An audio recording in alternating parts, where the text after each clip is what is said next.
What's up, everybody? It's your boy, the Italian Stallion, here for another episode of Rebels with a Cause. You know what time it is, baby. It is time Wednesday night. It's time for that cause because that cause don't stop when the clock hits zero.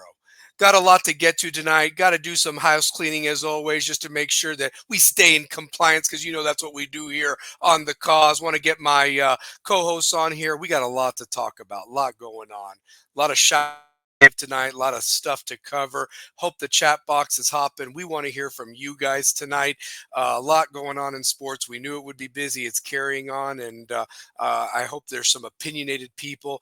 And let's get that voice out there, baby. Let's get that cause out there. First and foremost, want to give the spiel as always. The views and opinions of this program are not affiliated with those of any other organization or of West High School. These are just the RWAC Crew's views. Myself, the Italian Stallion, two-pair Tate, Brian Tate, the coach, statsman himself, Mr. Shane O'Mac, Shane McGee. Also, remember, join that chat box live and please point out if we've inaccurately said something and voice your opinion, baby. We need to hear from you guys. It's all about your show as well. It's the cause, man. Rebels with a cause. Also, got to give a love to our sponsors, King's Chamber, Miss Kim Castle, and Rachel Davis there on the Pike. Go pay them a visit. Beard trims, haircuts, manicures, pedicures, two tasty beverages. You talk about the royal treatment there. They treat you like a king. So go definitely give them some love. And also our fellow West grad, Mr. 2003 West grad, Alex Thatcher, the Knoxville Coffee Company. Give him some love. That brew is good any time of the day there in the heart of Marble City off of Sutherland Avenue. Also got to give some love to my co-host, Big Fact Sports Network. Follow 332 Studios, the man himself, Mr. Two-Pair Tate, Brian Tate. Definitely go check them out and give them some love on that brand and show that support. Also, electrical needs, you know who to call. It is our guy, the coach, Mr. Shane McGee. Give him a shout out. If you got some electrical issues going on, especially this time of year with Christmas and all that, and you don't need the hassle, he's the guy to get it taken care of for you. So definitely give him a call.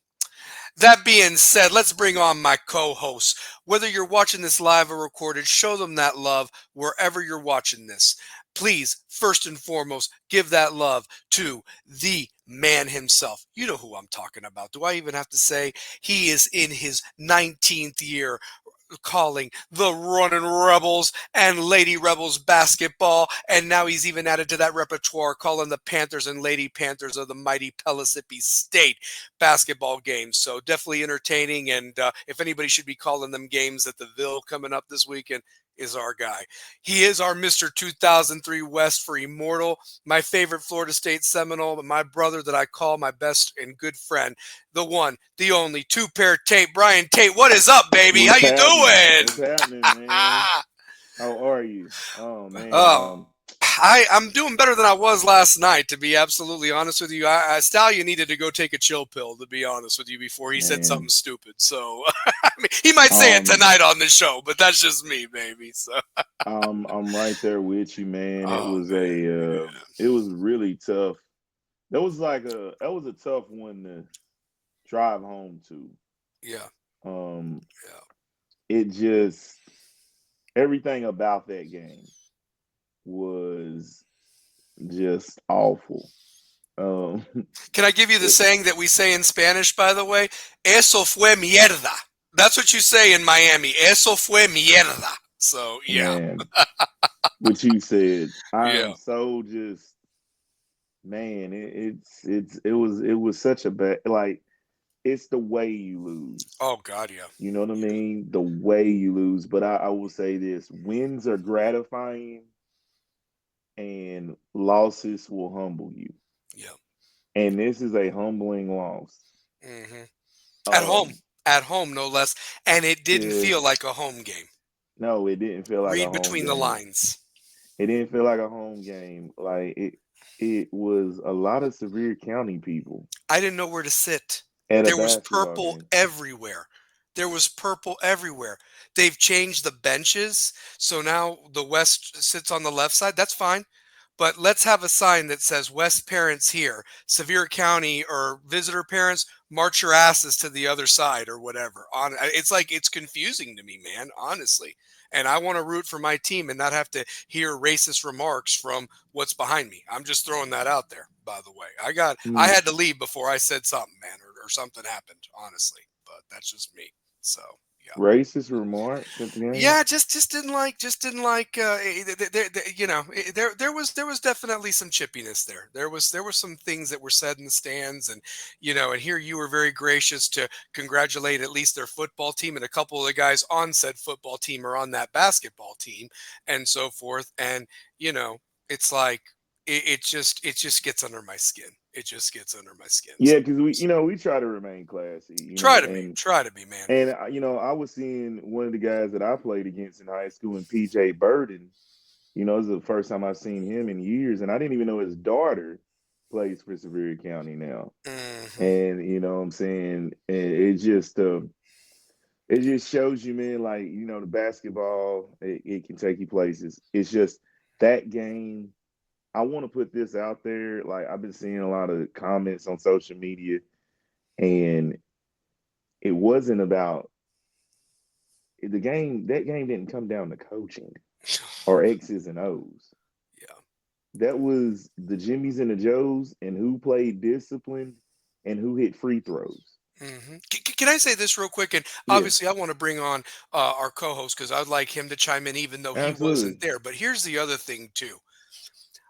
That's lazy reporting as well, by the way. Lazy reporting.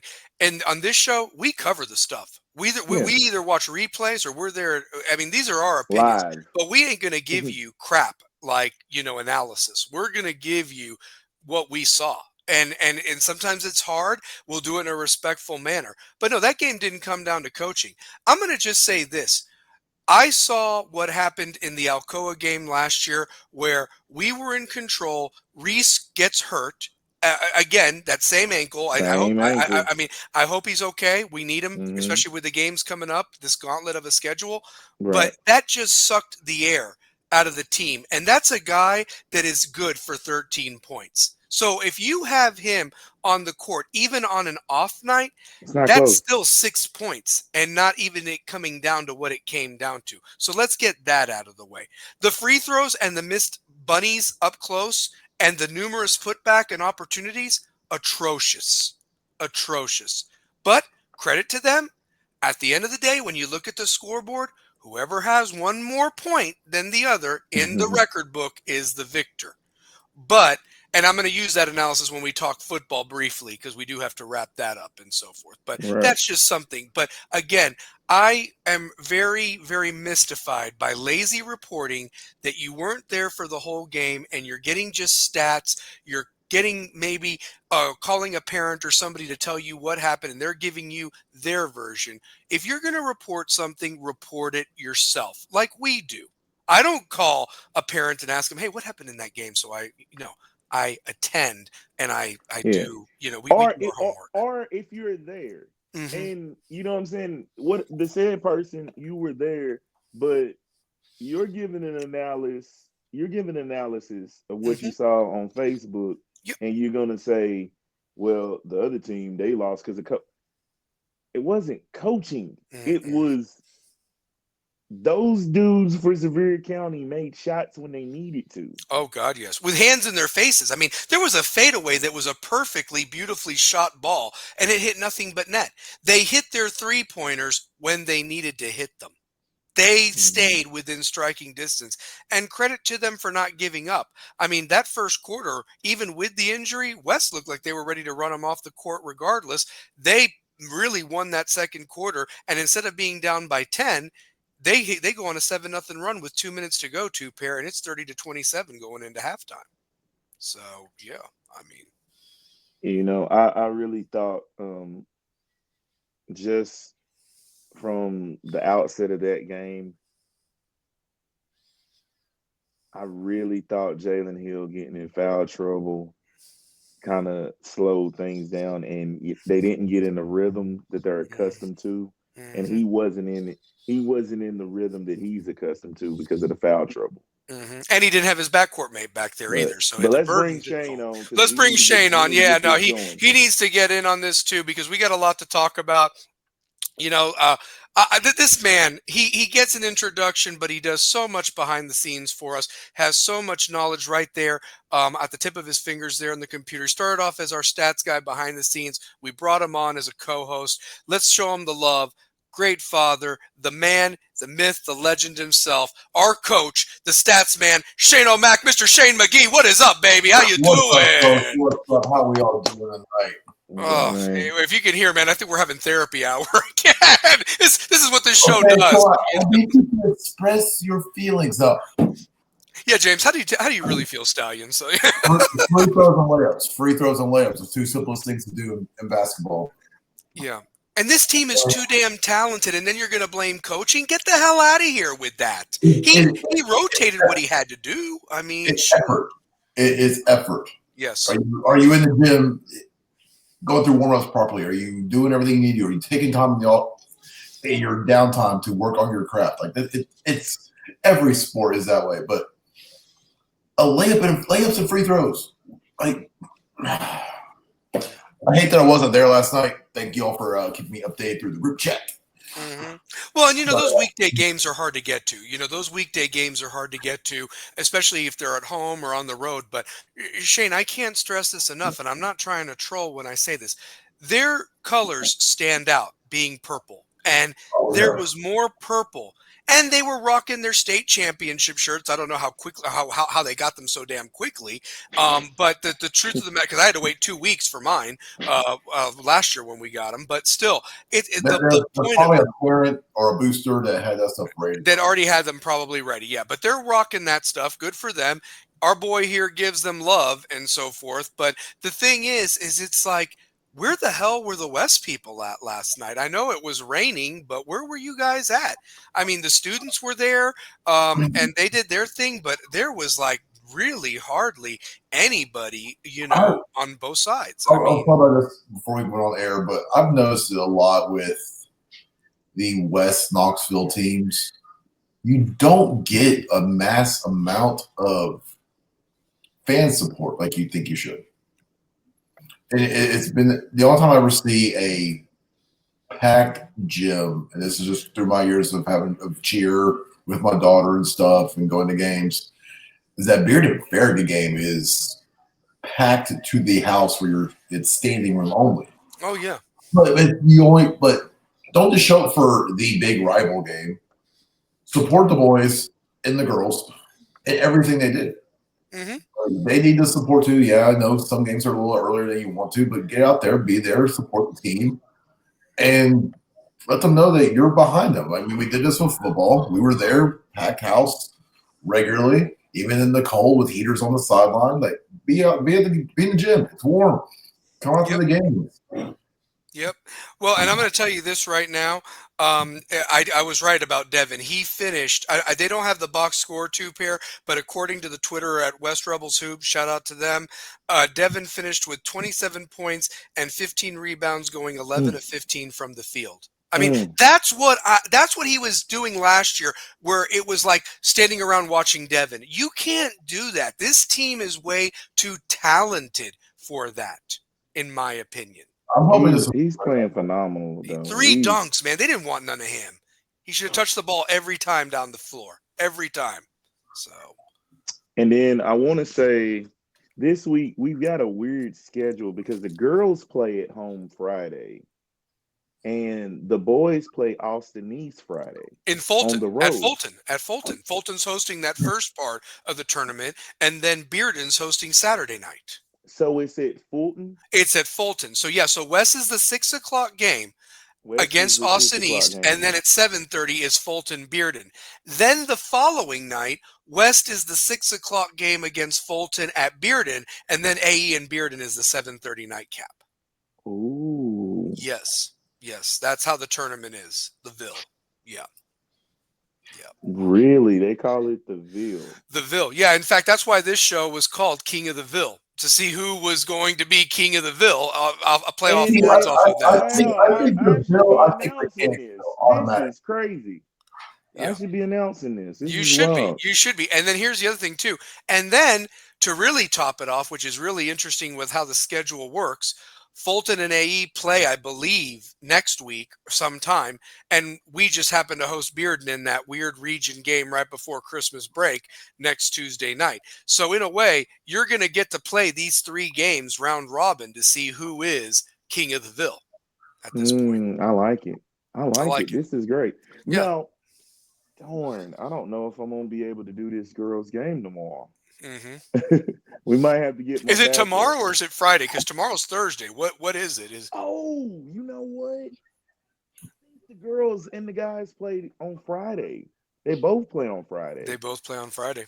I think so. So the West girls are at home or what have you, and then West, and then they're playing at the same time because I believe that West girls game's probably at 6. 6, yeah. So that makes no I sense. gotta talk to Mr. Romero. Yeah. I want to call Mr. Romero tomorrow. Yeah. No, I mean, yeah. So but because that's one of those games I gotta be at but yeah, it's man, it's a lot right now with just announcing these games, y'all. Like college and Pellissippi was won over Jackson State over the weekend. Big win for us.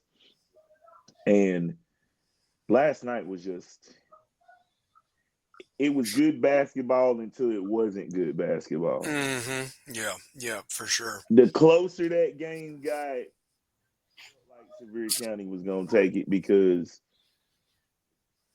they got 1 or 2 guys that are really good. But the rest of those guys really play like great together. They move the ball. They don't have ticky-tack fouls at the end of the game, or they're disciplined enough to know if there's 5.4 on the clock, you don't pull a half-court shot. Like, yeah, it would have took him. He would have got down the lane quicker. Yeah. And I don't know what he was not in his head. I think he was in his head. Let me just tell you this, and I'm not trying to be critical, but Right. I saw the playoff Rebels basketball team revert last night. I did not see what we'd seen in those first 3 games. Okay. That's what bothers me the most about it. What bothers me is the fact that you have too much talent, regardless of who's still on the team, who's injured. This is why this team was poised to make a run when you had everybody and that you still could afford things to happen because that's basketball, I mean, and the style of play and what Coach E wants. And I just saw uncharacteristic misses by Kevin Jack around the basket. Uncharacteristic missed open threes by the law firm of 3. Yes, they hit, but if they hit 2 or 3 more of those, that's blowout city, baby. I mean, and they were making those shots. And you know what the thing that kind of got on my nerves just a little bit too, Pair? Coming out of halftime, Sevier County is shooting. And some of our guys just went and sat down on the bench. And I was just thinking to myself, you guys weren't shooting at such a great clip that you don't need to be sitting down right now. And you need to be working on layup drills. I mean, I'm being dead serious. They underestimated them, man. I mean, that ain't cool, man. No, I mean, they underestimated them. They underestimated them that whole second half. Yes. Yeah. And it was the same way against Catholic, where Catholic underestimated West in the first half. Yes. Yeah. So that's where it's like with West, I feel like you underestimated at Sevier County. You saw you saw some YCs and young Caucasians. That's what you saw. You thought it was white men can't jump. And they played you. They played you. I mean, they did. They did. They played you. Came there with with purple on, with hats backwards, looking goofy. Shoes tied together. Woody Harrelson. So yeah, they lost to the Billy Hoyles. That's it. But no, like what I was telling Coach and I was telling Mr. Romero is that's a humbling loss that this team. That is a wake-up loss because you learned a valuable lesson of how valuable free throws and basketball IQ are to win a state championship. Yeah. So here's what we're going to do tonight, class. On Rebels with a Cause, we're going to give you the lesson of how we lost. Because we give lessons on how we win. So we'll give you the lessons on how we lost. Yep. Oh, can I also ask you this, two pair? And when Shane gets back on, I'm sure he can answer as well. What a ridiculous notion that coaching lost you that game. Last I checked, I didn't see Coach Brooks out there shooting free throws. I didn't see Coach E shooting free throws, by the I way. didn't see Tyrone Patterson on the block. Exactly. So my question is this. If you could tag them in for Reese to play and then they missed it, then yeah, blame the coaches or whatever. But I saw him trying to use every type of lineup, uses depth.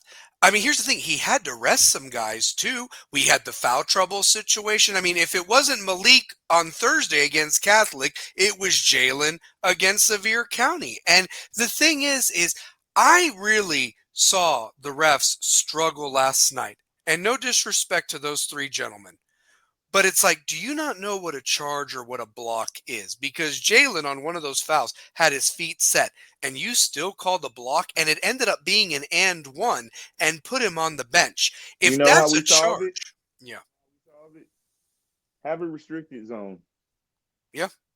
Have a restricted zone. Because I don't know what a block or a charge is anymore. And I'm going to credit Reno and his crew. They're a phenomenal officiating crew. And I was telling Danny Chandler that I'm like, you guys have a great officiating crew. But to leave the game where it's a tie game and it's decided by free throws, it's like you call that foul, but West, all you have to do is hit your free throws and we're not having this discussion. Correct. That's why I say that's a valuable part of the game is free throws and execution. That's not on the coaching staff. Yeah. That is, sorry guys, we're grown and we're old enough, but as a team, that's on players. Now we're not saying that 17 and 18-year-old kids are being paid millions and we're talking about it, but it's like, we got to explain to you how we lost. And we're not doing this in a manner that is disrespectful. And these kids are our own kids. And we told them this last night. Yeah. Well, and I mean, because I know that they're better than this. And Shane, let me just tell you this, the damn refs, they called a whatever game, but with 15 seconds left, because that's what was left on the clock. And everybody's physical, they're kind of throwing us off to try to get free and open and everything like that. And you call a chicken shit ticky-tack foul with 5 point whatever seconds left. And you know what I did too, Pierre? Listen, maybe I'm a bad fan then. I basically just said to myself, they're going to hit 2 free throws and win this game. They're going to walk out of here. And it makes me sick, like how the Hardin Valley beat West, hitting 3 free throws at the end of the game. What are we supposed to do? We're supposed to just let them have that open shot or whatever like that, and you call it and basically give them 3 free throws, and that's what gave West a bad loss against Hardin Valley last year going into the district tournament. I saw something very similar last night where you look at the YC and didn't do what you needed to do despite everything bad that happened and as how poorly you played. And here's the thing, that should never the hell happen again this year. I don't care who's on the schedule. I just think they're better. They're so much better than that. And when speaking with one of the players' parents last night, and she told her son on the ride home, it was free throws. It was free throws. And that's why I was like, yeah, man, when your parents are saying it, we're not saying anything wrong. Like, Coach E is doing a phenomenal job. Yes, they are a reflection of him. They are a reflection of him. And anything, I would probably say we got to find ways to get Kalu Fofana on the court. Like, we got to find more ways. He's a walking bucket, man. He's a walking bucket. I'm telling you. And I'm going to say this, and it might hurt some people's feelings. you cannot blame Coach E on that one, because here's the deal. The man's calling the right timeouts to get plays set up. He They're did. Shane, what's that word? Executing? They ain't executing. That Yeah. he didn't draw that play up. I know for a fact he didn't draw that play up. Heave it with 3 seconds to go at half court. I was like, that's panic right there. I was like, we got the two E's, 5 points execution and effort. Yeah. And that's why I was mad. I mean, I was mad because, again, this team is too good to lose a game like that. If they're better than you and, all of you got injured, that's a different story, okay? And I don't want to – and, again, look, whatever happened to this, man? Look, Reese is a phenomenal kid, phenomenal basketball player. But my point is this. What happened to the days when somebody went down, you picked up the sword and kept on fighting, man? What is like? It's not like you just saw your general go down and it's like, okay, I bow down to you, game over. No, man, you play for him, man. You play for him because he can't be out there and play, and that's something that I feel is getting lost in this generation, man. Honestly, and it really just makes me mad, and I am allowed to voice my opinion. Again. It's a different mindset. Yes, I'm not 16 or 17 years old, but man, like when we saw Michael Lynn go down with a broken leg and TJ get hurt, we still fought. We lost, but damn it, we still fought out there. Shoot. And those were two of our best players getting hurt back-to-back plays. So don't give me that like the air got let out of the building or whatever. Fight hard, damn it. So I'm just fired up, man. That just makes me mad. So shoot. But that's why I was like, man, they're a really talented group of guys. Like you underestimated the team and they beat you by playing sound, disciplined basketball. Fundamental basketball. Boring, fundamental basketball.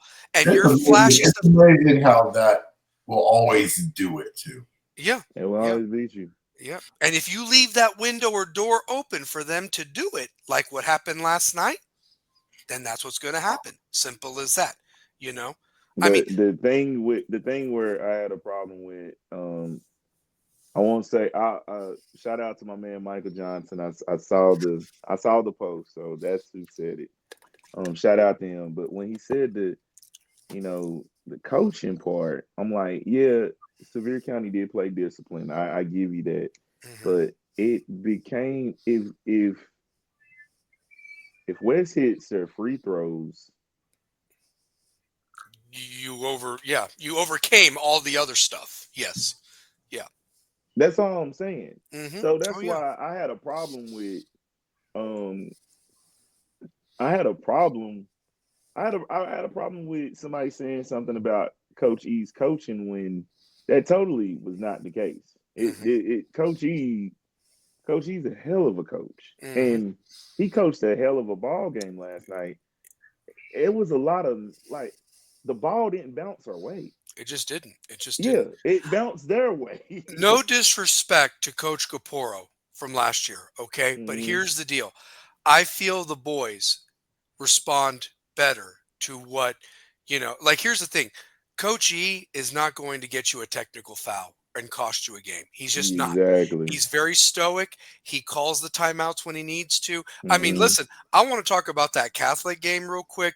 Boy, Jawan can talk, man. I mean, he was working those officials worse than Coach Krzyzewski. I mean, honestly, the way – and this is high school.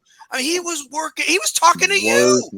Exactly. He was talking to you, two-pair, like you guys were back in college again, honestly. It felt good. It did. Well, I was watching, laughing. I was trying to keep myself in check and and film. But the thing is, me and Juwan had that relationship though. Yeah, so, yeah. But he's talking and working the officials. Coach E's coaching his guys. I mean, he's doing what he needs to do. So yeah, I mean, but I think Coach E, unfortunately, is under a microscope right now because of the talented team, and it's like did you get this job to try to keep it together? That's what's being said. And the truth of the matter is the man's been an assistant for years. He had sons that went through the program. I mean, Jesus, come on. I mean, this is his listen, once upon a time, there was a guy named Pat Murphy that coached that sideline. Exactly. And that means that you and me could have coached that sideline better than that used car salesman. That's a fact. Exactly. You guys want that again? Oh my God, dude, that was horrendous. We were the laughing stock of Knoxville that year. We were the laughing stock of No, Knoxville. I think we won one game that whole year. One game. People quit. Oh my God, man. You know, it's amazing to see where the schools, you know what I'm saying, have came. Like, remember the basketball program was a laughing stock at one time. At one time, yeah. At one time, and this is like well after we graduated. Like we moved off into life, and we saw like our school just plummet. Like, and I worked at the news station. I was working at Channel 8 and helping produce High School Heroes, that stuff at the time. And we were the laughing stock during basketball season. Football was just starting to make their rise. Yeah. But basketball was an absolute joke compared to the Beardens and the Farragut's and the Fultons and everybody else that was kicking ass at that time. AE, you know, I mean, we were a joke of a basketball squad. And now look at where those guys are, where they're at now. And yeah. To where people are talking so bad about this loss as if the world ended. Like the world did not end because we lost to Sevier County on a Tuesday night that felt like a Sevier County home game because there was more of them there. Yeah. You know what I mean? They travel. And then the fans that did show up, like we weren't even loud. We weren't even getting into it, you know, like different. Let me tell you this, Catholic fans. I mean, I hate to say this because I'm Catholic, but I think that's where me and them stop right there. Like we have the same faith, but I guess I really am a rebel Catholic. Like, because honestly, I dress different, I talk different. I don't act like that at a basketball game. And those people, man, something else, right? It hadn't changed, man. It has not changed. Even when Kessler was coaching, you and me had the same damn talk 10 years ago, and we're having the talk now. It's like I like playing them, but I don't like playing them. Because it's nasty between the fans sometimes. It really is, man. And honestly, you know what? I really like. Like I said, I like what Juwan. I really like what Juwan's got going on over there at Catholic. I really do. I think they got some really nice pieces, and they're gonna be a tough team to deal with. But this Sevier County game, it's just got me into one of those like. I don't know how they lost to them, but I know how they lost. Do you think, Shane, and you can chime in on this too, because, you know, this goes across all sports. Two Pair mentioned it. Catholic underestimated West, and West was up 42-20 at halftime, man. Okay. Yeah. And 22 points is hard to come back from. And I think that Catholic got it down to 7, if I'm not mistaken, before West finished out the game and ended up winning by 11. My point is this. Do you think the team felt a little bit better about themselves beating Catholic as opposed to the two, you know, smaller opponents in Carnes and Central respectively, that they did underestimate Sevier County because it's like, oh, we beat Catholic, we should handle these guys with one arm tied behind our back. And then that's why you play the game. Yeah, I can see that happening because, you know, Catholic always has some top players there. They got, you know, recruits who are going D1 or players who can go D1 are getting heavily recruited. And you can go out and beat one of those teams who are still living off that high from that team, and you let one slip. It's like a trap game. I mean, Two Pair, let's go back to the Jamboree.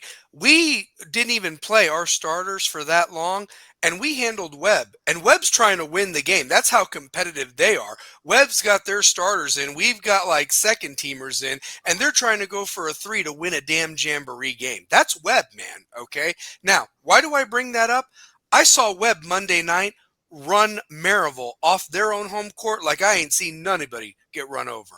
And Maryville's got 14 out of 16 guys back from last year's team, plus they added Brody, okay? And they still got run out of their own gym by Webb by almost 20 points. Look Oh, it up. you went to that game? Oh, I 5-Star Preps did a little video thing, and I got to see the whole little thing and everything Got like you. that.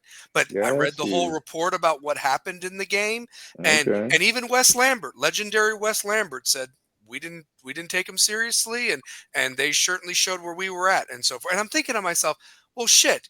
I mean, and I'm feeling pretty good about I love my ourselves. man Wes. I love That Wes guy over can there. coach, I mean, he's He built a can power over there. flat out And that's a coach. team coming off of a state, they went to state last year.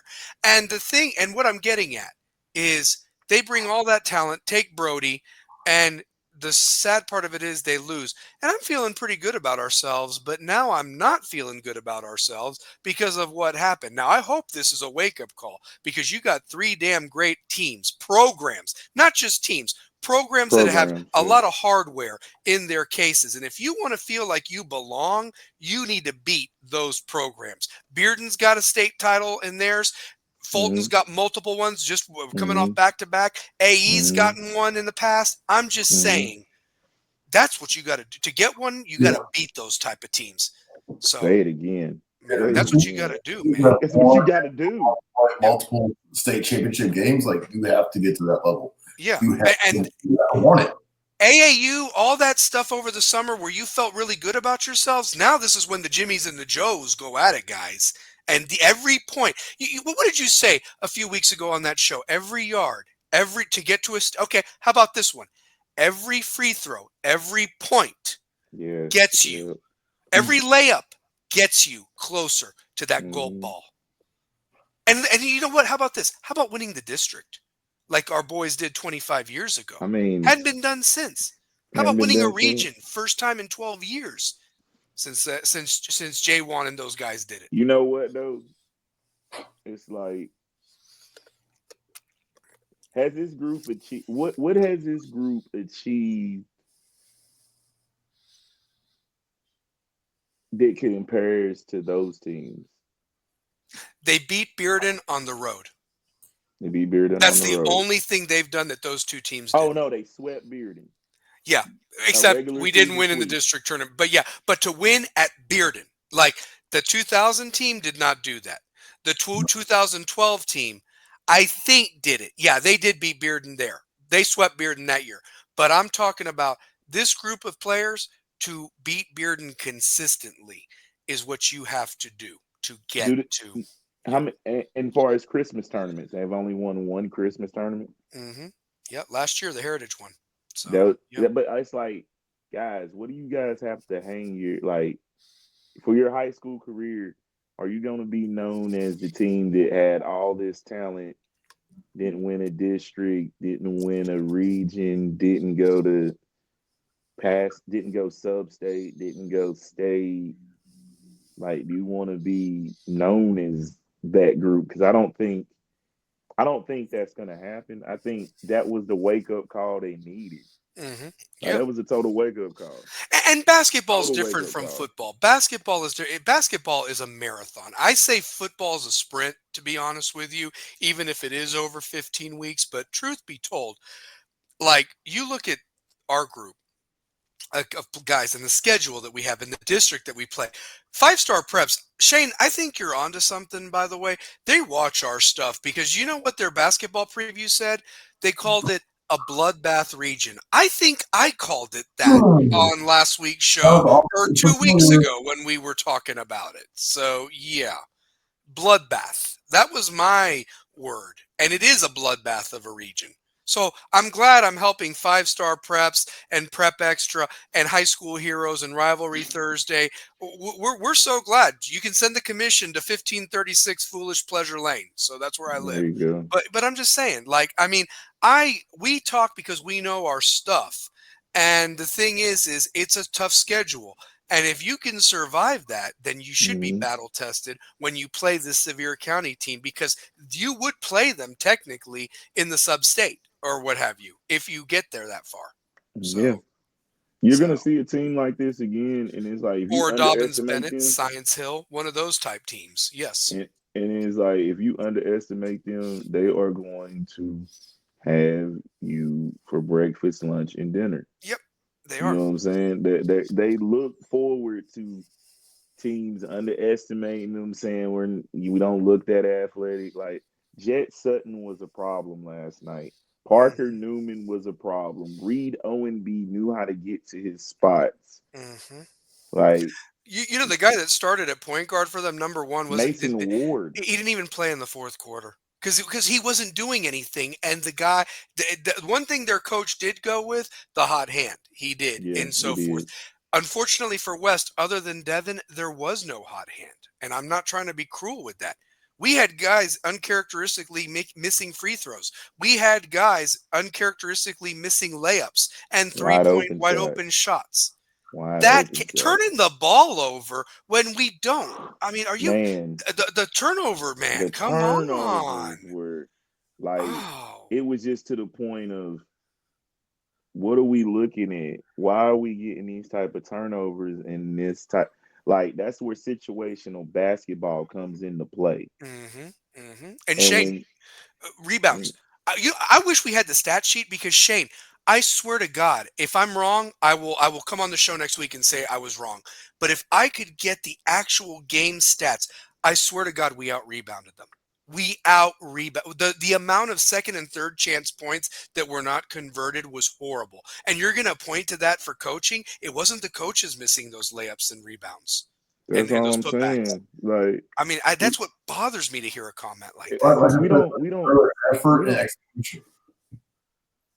When you learn how to box out and rebound from a very, very early age in this game. It's one of the first things they teach you.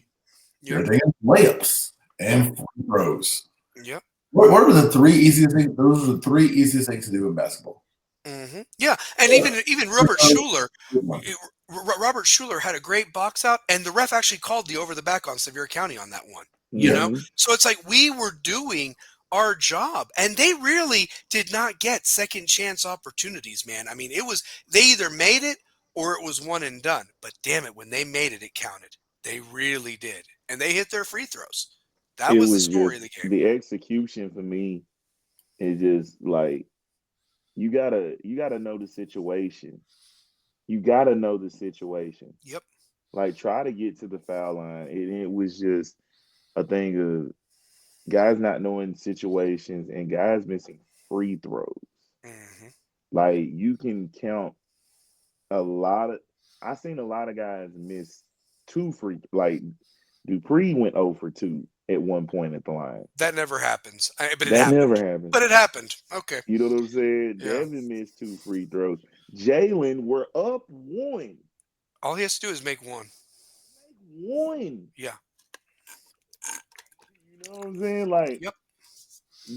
And I want to say this in a way of we're not harping on the kid. It is you. This is a game you learn a lesson from, and we as Rebels are saying, look, we're that passionate enough to tell you how you lost, why you lost, because you're either going to learn 2 things at West High School. You're going to learn how to win, or you learn the lesson and the loss. Exactly. And let me just tell you this. I love his fire. I love his passion. I mean, I get it. But, bro, you can't lose your cool like that, with the refs or anything of that nature and take yourself out of the game. You're a senior, okay? You're not a freshman. You're not a sophomore. You're not a junior. And realistically, you've got to feel the game and feel what's going on. If they're calling fouls, then maybe, let the guy get by you and hopefully one of your guys. You got help. They're switching. Our defense is still so good at times. It's not even funny, man. I mean, realistically, do I ever see anybody ever be wide open for a shot? Honestly. I mean, Sevier County had to work for every basket they made. And damn it, they made it with hands in their faces. I mean, they really did. So,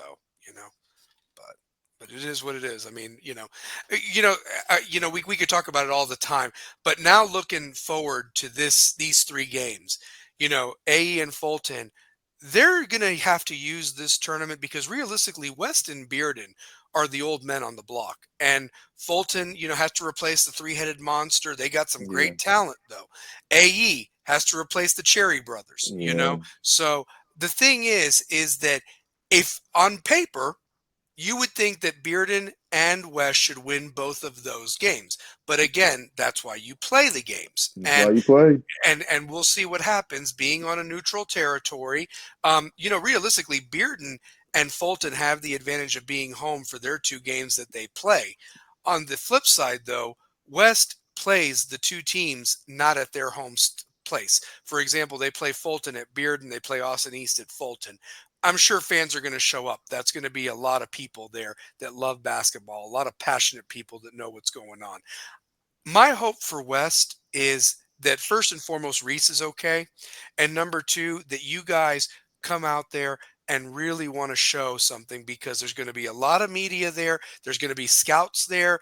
I mean, this is going to be a tournament. Who's who? Yeah, it is a who's who. This is almost bigger, in my opinion, than Bearden's old Super 16 tournament that they used to host in December. I guess they still do it, but there was a lot of big-time teams that would travel from all over to come play in that, and you don't even have that. You've got the 4 named teams right now that all have shots to either defend their crown or are expected to make a name for themselves. And this is a perfect opportunity to rebound and kick some ass over the next 6 days, honestly. So absolutely is, yeah. There absolutely is. Yeah, for sure. So, real quick, want to touch on something. Lady Rebels are still searching for that first win. You know, Two-Pair, I'm going to tell you this, though. You know, Coach Graves, shout out to him and Coach Tate. They are coaching their asses off. They are coaching their and the girls are working hard too. I see it, but man, I'm going to tell you this. I don't know what's going on in practice, and I ain't trying to troll when I say this, but man, we look like the MASH unit. I mean, you got some key girls that aren't even able to play because they're hurt right now. And you had another injury last night. You had another injury. Izzy Johnson just got hurt. Yep. I mean, it is really tough.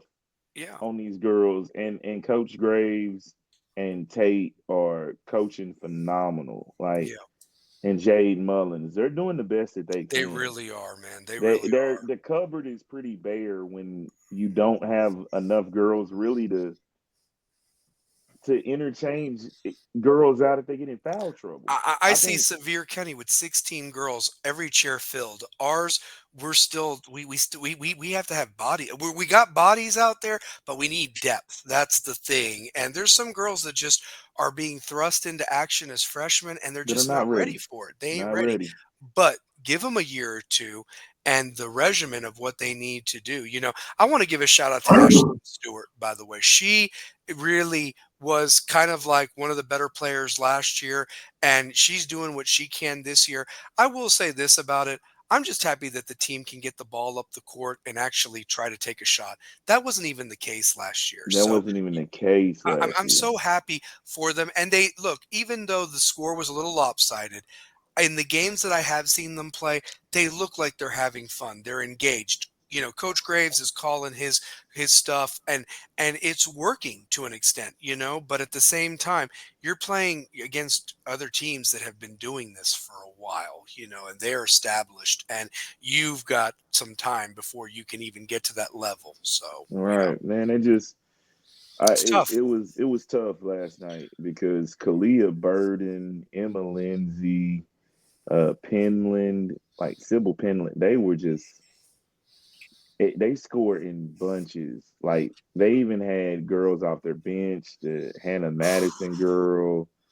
It was those girls are good. There was one girl, and I didn't know her name, but man, she stroked it perfectly from, I mean, it's just a perfect shot, elbow tucked. I was like, damn, like, I mean, and you just knew the minute that she released it, nothing but net, just nothing but net. That's why I said, I'm gonna give a big shout out to my buddy PJ Bearden. We played against each other in high school when he was at Sevier County, and his daughter, Kalia, she just was phenomenal. Yeah. They got a really talented team up there. Coach Schultz, he's got a really, really good young team. The Barrettes. Really well. Man, the Barrettes, man, they came to eat. That's what they did, man. They were. Oof. They did. Yeah, They did. they looked very solid. And you know what? They probably looked the best of all the teams we've played so far, and that says something right there. That they're probably going to be competing for a state championship, if not definitely a region. Definitely a region, if not state. So that's them. So, but the girls, you just need to keep doing what you're doing. Have faith in the coaches, and I'm going to tell you this: when that first win happens, how sweet it is, because we will be talking about it like crazy on this show. Honestly, Oh, you dude, if they win, yeah, they came. The closest they came was the Sunbright game. Yeah. Oh, and it was so close. I mean, it really was. And it just, they get a technical foul. It just, like things like that, man. It just happens. It's hard to win when you're when you help the other team like that. But when I look at a game like last night, it didn't feel as if the girls quit fighting. No. The score is the score, but they never quit. Whereas last year they quit before it's the first quarter. Oh yeah, no, they had no interest to be there. They were ready to leave. Those girls checked out last year. Yeah, they did. They did. But Coach Graves and Coach Tate and Coach Mullins, they ain't gonna let them. That's the thing. No. They've invested too much into this, and they're the building block, like what we were, for where the football program got to, and that's what they need to look back a few years from now, and if they're still in the area and they have daughters that maybe go to West or something like that, it's like we laid the foundation for why this is the program everybody wants to play for now. And, and so it's going to take time, but I'm proud of each and every one of them. I liked Paisley Scott's hustle last night. She was out there. I mean, I was watching, I mean, and it's like, you could just absolutely just throw the towel in, but damn, man, they played hard. They did. And kept shooting till the very, very last second, honestly, on the clock. So didn't watch it unwind. They tried to keep scoring. So, yeah. So that was that. I do want to wrap up football real quick. We did have 2 East Tennessee teams bring back gold. Clap it up. First off, shout out to Alcoa for winning the Alcoa Invitational for the 10th straight year. Yeah. A 10. It was a 10. So, but anyway, so that was it. Westview, thank you for coming, and I hope you enjoy your silver ball. Next year, Gatlinburg Pittman, I expect to see you to try to bring back the 3A title, since Alcoa is not in your way anymore. For 4A, I want to give a shout out to Macon County. Okay, Macon County. Jamie Farley's Macon County. Shout out to one of our fans, Jamie Farley, who graduated from Macon County. I believe class of 98, if I'm not mistaken. She can correct me later on. But Macon County went to state. Shout out to Jamie, man. Yeah, shout out to Jamie Farley. And Macon County takes on Memphis Melrose and absolutely runs them off the field, winning 45-14 to capture their school's first state championship. So I got to give a shout out to Macon County. Shout out to them. Shane, I got to give you props, man. McCallie could have been done. They kept fighting, and Baylor, they beat them twice in a row for back-to-back. McCallie came back from 20-7 to go on to win. I think it was 23-20 was the final score, if I'm not mistaken. But McCallie back-to-back champs in the private school league. So that was a game that I thought Baylor would win, going away like they did the regular season. Again, hats off, and that's why you play. It's hard to beat a team twice in a season. It is. Absolutely. And then we can't go out without talking about Oakland getting revenge on Houston, and they absolutely did, and reclaimed themselves as the 6A powerhouse with another state championship. So, so I'm looking forward to seeing if Oakland can go back-to-back next year, or if it's going to be another Houston, Oakland, and 6A. That being said, the story of the weekend was Paige, who had only allowed 36 points all season long, was supposed to blow little old Sevier County off the field, and Paige became the Buffalo Bills' losing 4 straight championships and Dang. lost 27-20 to Sevier That County. hurt. Like That's tough. you have an entire class that from freshman to senior year has made it to the top to win it all. Yeah. And lose. Can I throw something to you guys? And I really want your answers on this. I will shut up. I will shut up about this. I love the coach team message board because you got so many tough telephone internet guys that post on there. You've got so many armchair coaches that post on the tee. But my absolute favorite is page fans saying, I'll give Powell 21 and West 22 that they were the better team, but we were the better team the last 2 years against West and Sevier County. Obviously from the score, you weren't. Nope. Obviously from the, because they're the ones that have the gold ball. I have this, you don't. So my question is, how the hell were they the better team? Because it was settled on the field. It wasn't like you had an injury and your quarterback was done and you got knocked out in the second round. Well, if he had never gotten hurt and we got there, you got beat on the field.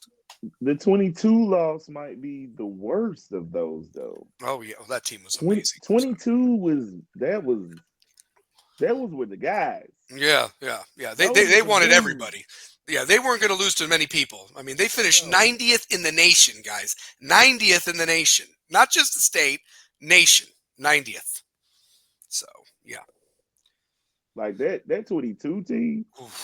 I put them against anybody, honestly, just because they thought they could beat anybody. That 22 team? Yeah. I don't think y'all was better than them balls. No. And they'll concede that. But here's the thing. Were they really better than 23 last year? Because here's the thing. We led, except for that first touchdown they got, we led the rest of the game. And their coaching staff, I don't know what happens to them, man. And I just don't know if it's a talent problem out there in the West. But the fact is that the talent problem they made back 4 years. There's no way it's talent. Well, I think it's I don't think it's them. It's just the competition they play is just lacking, Shane. I mean, I think it's. I mean, can I throw you this? I think we find a way to beat them. If West had been there, we win again. I believe that. And then Powell would have definitely beaten them. I really believe that again. I mean, so it's basically there's almost a big school with just. I feel like if we had today's weather against Sevier County. Oh, yeah. And you know what? That's why you're my brother, because guess what? The same damn thought came across my head yesterday. I was wearing short sleeves, and then today it's snowing, okay? Yeah. But I'm just saying, yesterday, 67-degree weather on that mid-November, which is kind of what you sometimes get or whatever. That's kind of what you get. Going away. What was the temperature on that November game? 36. It was 36 degrees. We had a fire. I mean, it was cold, man. That wind will hurt. Yeah, it was cold, man. I was feeling it in the press box. I can't even imagine what you guys were feeling on the field that night. We were going on the field. It was crazy. We were by heaters regularly. I'm going to throw this out there. It was colder than it was the day after Thanksgiving when Sevier County and Oak Ridge played. That's a fact. That's a fact. But that's what I'm saying is it's like there was no games in October that were chilly. I mean, there weren't. There were not. I mean, I wore short sleeves up until that game against Sevier County. There was no cold game. So, but I'm just getting at the fact that it's clear that East Tennessee in 5A is far superior to West Tennessee. And I'm going to tell you why. Look at the games, two-pair. In 2018 and 19, Central brought back gold balls, okay? In 20, Oak Ridge is the only one that failed when they lost to Summit, when Summit was 5A. 21, Powell won. We won 22 and 23, and Sevier County just won again. So what we're saying here is that 7 out of your last 8 state champions came from East Tennessee. We are far superior in this side of it than they are out there. And nobody can tell me different that until somebody out there proves they can beat the representative from East Tennessee, that gold ball should never leave East Tennessee, whether it's West or, a Powell or a Sevier County or anybody like that at the moment. That's just my opinion. And for them to say they were the better team, they weren't. Sevier County was up and held on to win. They did. They did just enough. And here's the other thing. Sevier County in one game scored 27 points. They allowed 36 the other 14 games. What the hell does that say about the other side? Right. I agree with you. Great. You have 3 D1 commits. They got beat by Sevier County. So, but yeah. But shout out to them. Want to also let our audience know, please do not forget to watch the All-Star game this Saturday. Wyatt DeRoche, Steven Johnson Jr., Antoine Burdine Jr., and Terrius McAllister Porkchop, and of course, Troy Patterson representing the West Rebels in that game. So that'll be another opportunity for you guys to see them one more time wearing that W on their helmet. So that's going to be cool. Segue, I also want to give a shout out. Some awards were given out. Shout out to the guy, Mr. Antoine Burdine Jr., Region 2-5A Most Valuable Player. I still say he was in, guys. I still say he was in. So got to give a shout out to that. Congrats to Tavion Ray, Region 2-5A Running Back of the Year, brother. You ran so hard. I'm so proud of you, honestly. So well-deserved, and I really hope that you continue your playing and go somewhere and kill it at the next level.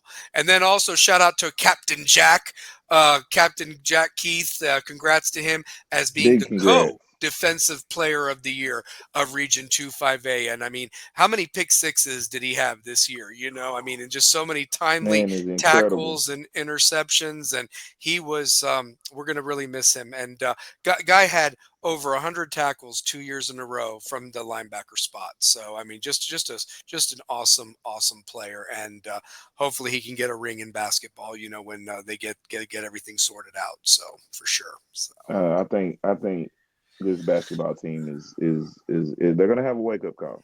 I think so. I think this is a wake up call that they needed for what's about to happen Friday, because they've got a lot to prove. Yep. And this is the first of 2 meetings with AE. So yeah. If they are to win a state title, it is going to be how you play against these teams. Because this is what you're going to see. This is going to be what you're going to see. So, yep. Sub-state and in-state from the other side. So, yep. Switching gears from high school to college. And guys, I'm going to tell you this. Let's get it. Let's talk about the college football playoffs. Let me just tell you this, guys. And you got to, being a Tennessee grad and fan, it's gratifying because, guys, there were some dark freaking years. There were some dark years. Dooley. I mean, there was no football. There was maybe a little basketball because, when the Fulmer decline happened, Pearl was kicking some ass in basketball. Oh, man, he was. And then baseball was horrendous. But, and now it's so awesome to see you've got all 3 of them. And the Lady Vols, man, she is doing a phenomenal job. They're in the top 25. I mean, I'm just so excited to see that, honestly, that the men's and women's team in basketball are undefeated. We got the football team in the first ever playoffs. Microsoft spreadsheet Excel team is number 1 in the country. I'm telling you, So here, we'll talk about it real quick. The banner will be up there. Number 1 in college basketball. And because they took care of business against Miami in the Jimmy V Classic, I think they got another game this weekend, a nice little tune-up that they'll take care of. It's the first time that they're going to be number 1 for 2 weeks in a row, man, honestly. So, They were number 1 for 5 weeks, the Grant Williams team. Were they really? I thought they had lost to somebody and dropped. No, that was. Am I thinking about? You're thinking of Chris Lofton's team that lost to Vanderbilt. I remember. Okay. All right. So that's my bad. They beat Memphis. Then lost to Vanderbilt. But then you remember the Grant Williams team. They were for 5 weeks. They were like number 1 for 5 weeks. Yes, I believe they were. Yeah, they got the 2 seed and played Purdue. They just can never beat Purdue. Purdue's been the Carson thorn. Edwards. Purdue has been in the way of the Vols getting to the Final Four a couple of years in a row, or like a couple of years every now and then. So yeah, But you know what though? Always either had somebody who had a really great night, or just a player that just is an unstoppable force. yeah, You know what I mean? Like yeah, can't miss. Edwards. Yeah, Carson Edwards killed us during that time, and then last year with Zach Edey. But this year you got Chaz Lanier, who is shooting phenomenal. Igor Milicic, who with better coaching from Charlotte, like they hit in the transfer portal. yeah. The Vols hit big in the transfer portal, and then you got one of the best on-ball defenders in the nation at what, he's 6th in the SEC in steals, Zakai Ziegler right now. Yeah. And he had a good game in front of his home crowd pretty much last night, and so forth. What, a double-double or 13-9? Believe he did. Yeah, believe he did. So, and he had a lot of Long Island people there for the game. So, but I mean, so I'm happy for them. But let's go back to college football playoffs real quick, because, all right. So here's my thing, guys, and Shane, chime in on this. I don't care that Oregon is undefeated and they're the number 1 seed. They allowed Penn State, who has a shitty offense, to score 37 points. I think the Vols can put 37 points on them. And you know why I'm talking about Oregon? Because Ohio State doesn't scare me, guys. There is a team in this, and here's the thing, the team that is your kryptonite don't even have their quarterback because he broke his elbow and he's done. So this field is wide open. It is. And I'm going to tell you this, it can be anybody that wins it, honestly. Why not the Vols? Tell me why not the Vols? I mean, our kryptonite team, their backup can sling it. He's got a cannon, but I got the bracket pulled up right now. You don't have to worry about them until the big game.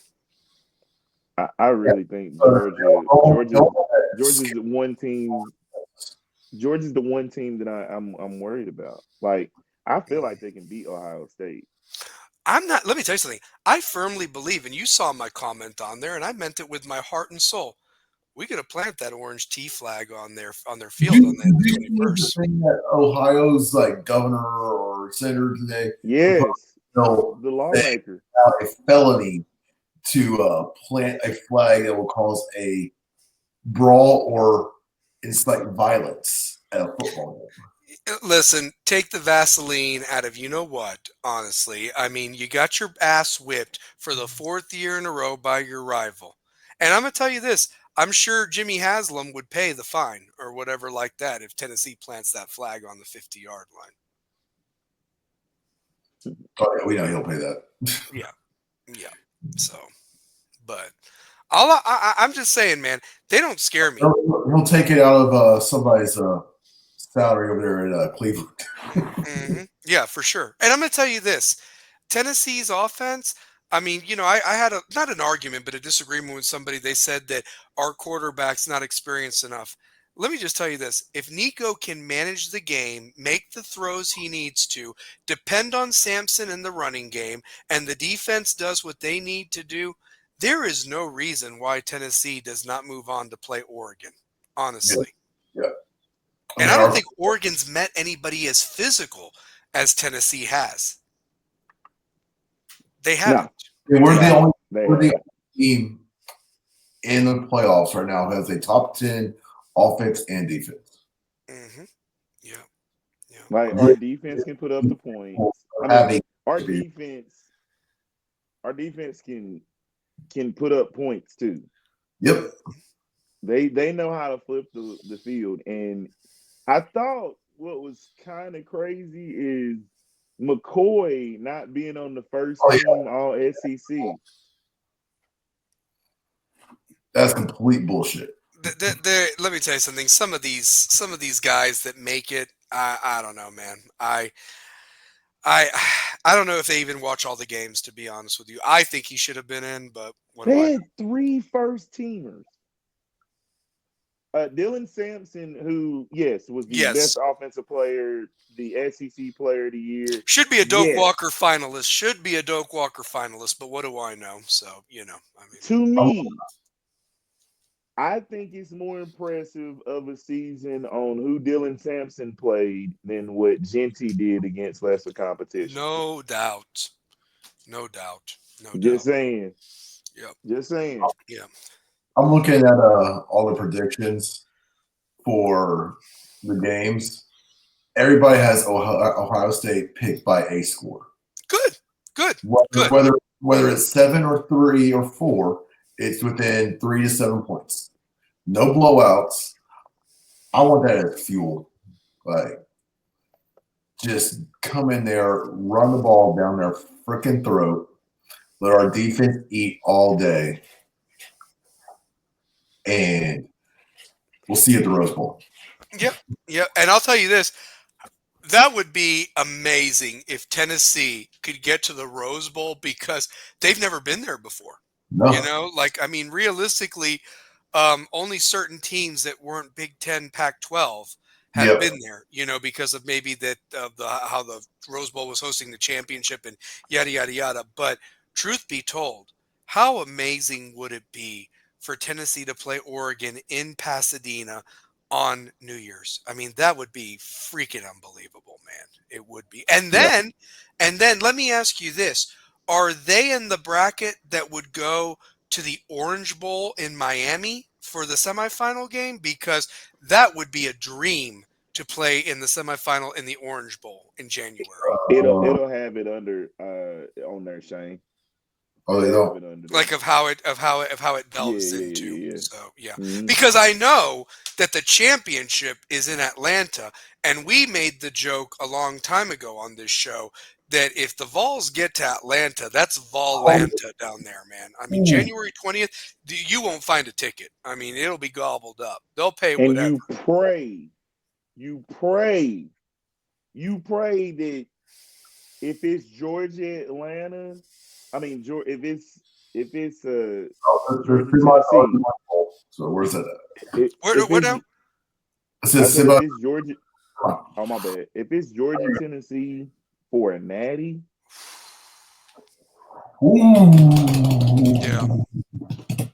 yeah. Ooh, please, I want that one.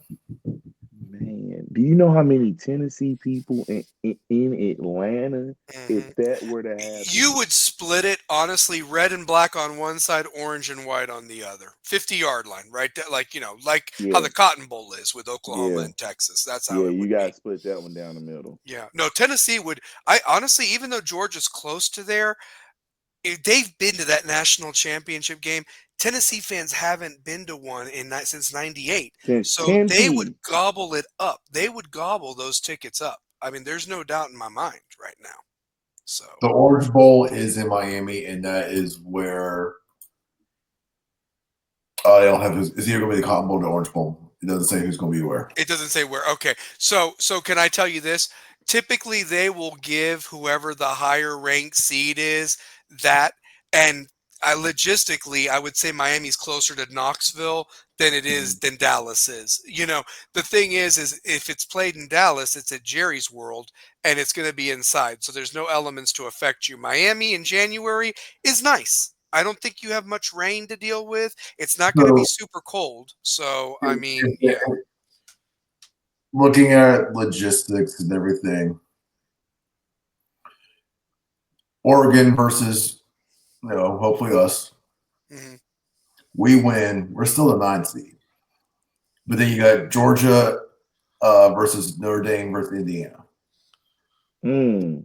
So I think Indiana if you go based off the higher seed, period, they would get the Orange Bowl. But that's a Thursday night game. You know what? I think Notre Dame is a lot better than what we think, and I think Notre Dame beats Indiana. You think so? But who's Notre Dame played? Notre Dame better not lose to Indiana. If Notre Dame loses to Indiana, they will never recover. I'm going to say this about Indiana. I think Cincinnati can outcoach Freeman. I mean that.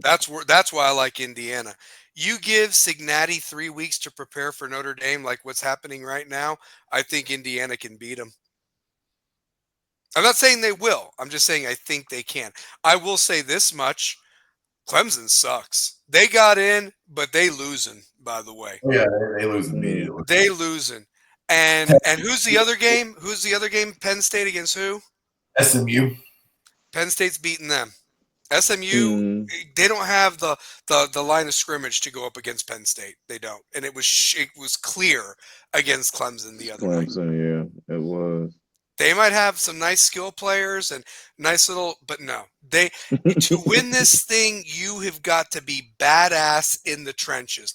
I'm not saying Tennessee's perfect, but what I'm saying is they got more than most that's in that field. Right.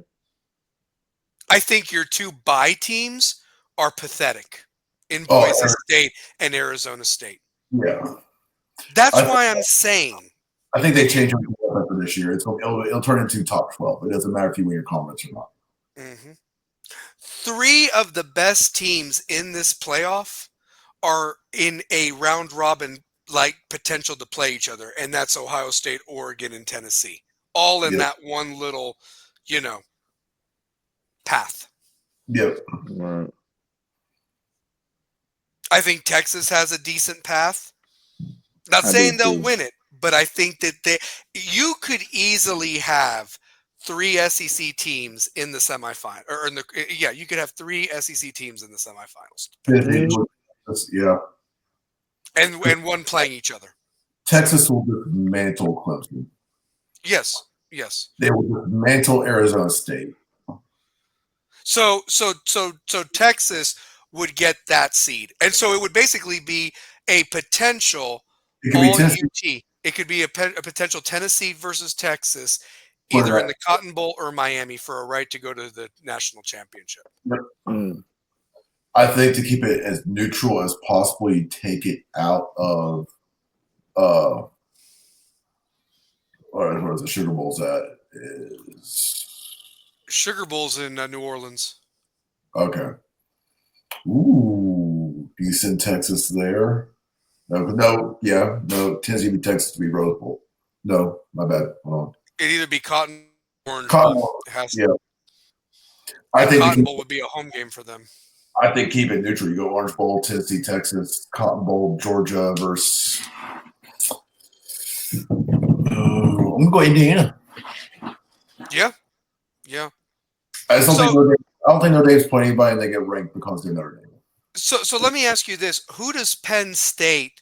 If we agree Penn State's going to beat SMU, who do they play? Boise.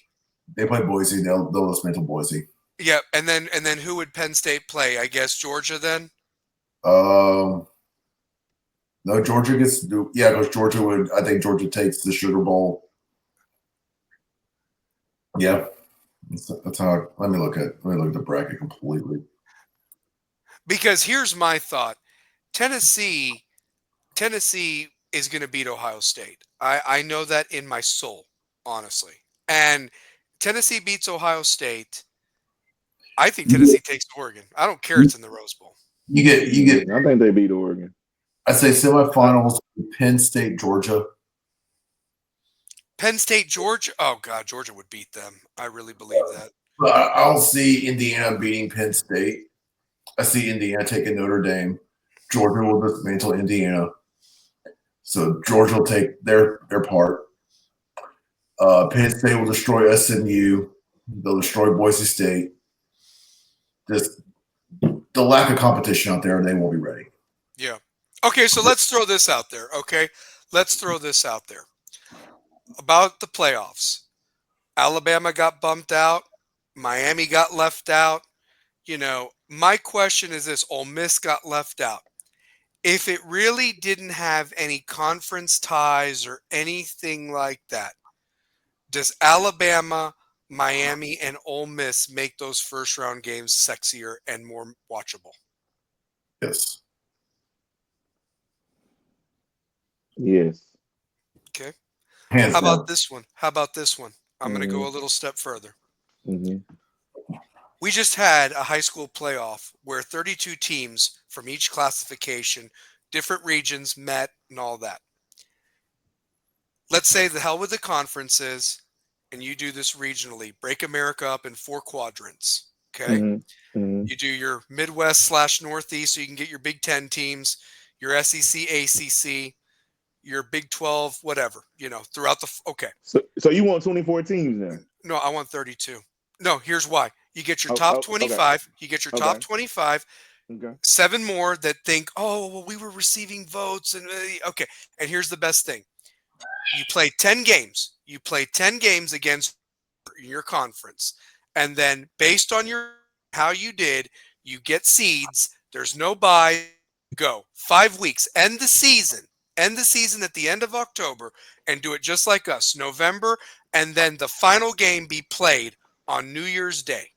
The hell with the bowl games. You got 32 of the best teams going at it, rank them, and 1 through 4 do quadrants or whatever, like how they do it with high school ball with us and so forth, and then let it work itself out. That's how you do it. Just like the NCAA basketball tournament. Don't need 64. I need 32. Because that's about what you have that are competitive. If I'm off with that, I was thinking about it. So, I say 24 is you could do 24. Yeah, you could do 24. The only reason I only said 32 was because it makes it even with 5 weeks. You do 5 weeks and so forth. And here's the other thing too. You can even break up the other 2 weeks for the Final Four, make those 2 semifinal games really huge, and then the national championship. So you could technically start the playoffs in November, enjoy Thanksgiving break, have a game in December, do Christmas, and then New Year's Day for the whole shebang. And you end your season. And here's the other thing too, because now you've got teams, Brian. And I want Shane's opinion. You've got teams now. You had the Alabama athletic director who's never won anything in the last 25 years, crying about spilt milk and saying, well, we need to look at our schedule. You didn't play anybody. Wisconsin was horrible, this year. Mercer, USF, and look, you play in a beast of a conference. You as commissioners and athletic directors asked for these fucking teams, sorry, it's after 11, to come into this conference. And you didn't even beat the good ones. You didn't. So don't cry to me about your schedule. That's why I said, play 10 games, play your 10 games in your conference. If you're in the top 32, and then we work it out based on, who won what and so forth, and do it by regions, honestly. That'll cut down on the travel. And then you will have it work itself out. The best of the best go at it. And 24, yeah.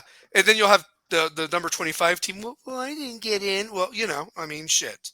So we got to draw a line somewhere. I just saw a story on ESPN that the NCAA wants to go to 72 or 76 teams. Why? I mean, the play-in game with a couple of 2 teams have been shit.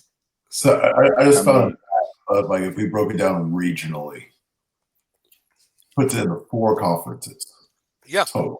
Yeah. Here is what I'm still gonna call it the SEC would look like. Tennessee, UNC, Duke, NC State, Clemson, USC Junior, Georgia, Florida, Miami, Florida State, Auburn, Alabama, Ole Miss, Mississippi State, LSU, Arkansas, Oklahoma State, Oklahoma, SMU, Texas A&M, Baylor, Texas, TCU, Texas. No, never mind. Take out the Texas teams. My bad. Take out Texas and Oklahoma. All right. Go. Like, honestly, there you go. And you take the 8 or 10 of that group that you just named and put them in a playoff, and then go to the Northeast, and then go to the Southwest, and then go to the Northwest, Midwest, like Boise State. You can throw that team in. 15 to 17 teams per conference. Yep. And then you take the best, 8 of each one. The best 8 times 4, 32, go. Yep. There you go. Over 5 weeks, let it be settled on the field. And that way you have the interest of the country. It's not just geographically biased, but you have a rooting interest in the best of the best teams going at it. That would be my solution for it. Yeah, I like it. It's Yeah, not bad. but It's you not have, bad. and the only reason I'm saying it is because you have a blowhard idiot like their athletic director, who once again has not won anything. Poor Alabama hasn't won anything, and they're talking about changing their. We're going to look at the schedule. It doesn't change the conference, pal. What do you want? You want the bottom feeders? You want Mississippi State? Why don't we trade South Carolina for Duke and get them in? I'm just saying, like, it makes no sense to me that you would make an asinine statement like that. And what's going to happen is this, is that you're going to take away any sexy matchups whatsoever, and we're going to become the NFL. That's what the college football is going to become, is the NFL. Yeah. That Yeah, you that's have what it shitty is. weeks sometimes of football. You'll watch it because there's nothing else on, and we wait all year for it. But you're going to have that. It's absurd. Look at this transfer portal. You have people going to their third or fourth team. And Mm-hmm. why is it even being done before the bowl game? I mean, this is absurd. Who You don't even does know who's that? going to be on your roster. Oh, and the bowl matchups? Don't even get me started on that. Why is Miami playing Iowa State when everybody in the world wants to see Cam Ward and Shador throw down, baby? Yep. Why are we not having a Deion Sanders versus Miami? Florida State, Cristobal versus Deion Sanders. Why are we not having that matchup? How do you miss Why? on that? How do you miss it? I don't care that Iowa State, dude, those Colorado fans would gobble the chance to go to Orlando in the cold winter to see Shador versus Cam Ward, man. I mean, oh my God. That'd be the sexiest matchup, not in the playoffs right now. That would be. Damn, they fucked that one. They are so How they miss that stupid. one? Guys, they don't know what they're doing. They do not. They are a bunch of money greedy bastards. These people calling the shots. They don't know what this playoff. It's on the Max and TNT. I watched that for movies and basketball, and that's How going to did be they taken mess away that from me up, very bro? soon on TNT. So I'm How did just they saying, miss on that? they're terrible, man. They don't know what they're doing. The They same really people, missed on that, though. the They same missed. people that have allowed transfers to take place before the bowl game. I mean, it's just unreal. And even if you do go to another team, Shane, you can't even practice with them. Like, you're not going to play in that game. Like, oh, I played for Colorado. Now I'm on Arizona State's team, I mean, shoot. It's absurd, man. That is Trading such a. players. It would have been so nice to see Colorado against Miami. That would have Oh, been nice. I was hoping for it. I mean, especially since Cam was going to play in the game. I mean, if Cam wasn't going to play in the game, like, come on, it's not going to be the same Miami, But it's like, at least you got the two. I mean, the fact that you could have gotten the matchup of the Heisman winner that's going to be Travis Hunter against the third place guy, which is going to be Cam Ward. I mean, like it used to be, man. Yeah, they just don't know how to draw it up. I They mean, they should. we couldn't get we got Vince Young versus Matt Leinart and Reggie Bush. You mean to tell me we couldn't get Travis Hunter against Cam Ward? Oh, that would have been great. I mean, we would have wanted Charles Woodson against Manning, and we couldn't get it. We can get that. And you had the opportunity, and you picked Iowa State for the Pop-Tarts Bowl. The Pop-Tarts Bowl, guys. We're not even creative with names anymore. They stink. They're the loser of the week. The NCAA people, they're the loser of the week, man. Why didn't they have like the Google Bowl? That would have been a cool name. Yeah. Or how about the YouTube Bowl? Let's do that one. Oh, the Google Bowl at SoFi? Ooh, that would have been nice. The Google Bowl at SoFi? That'd have been nice. So it would be a nice stadium. Like, they missed the ball on a lot of stuff. Like, they could have a lot of bowls in Las Vegas, too. Las Vegas in the sunny spots. Nowhere cold, though. Yeah. They don't need to play any bowls where it's, like, cold.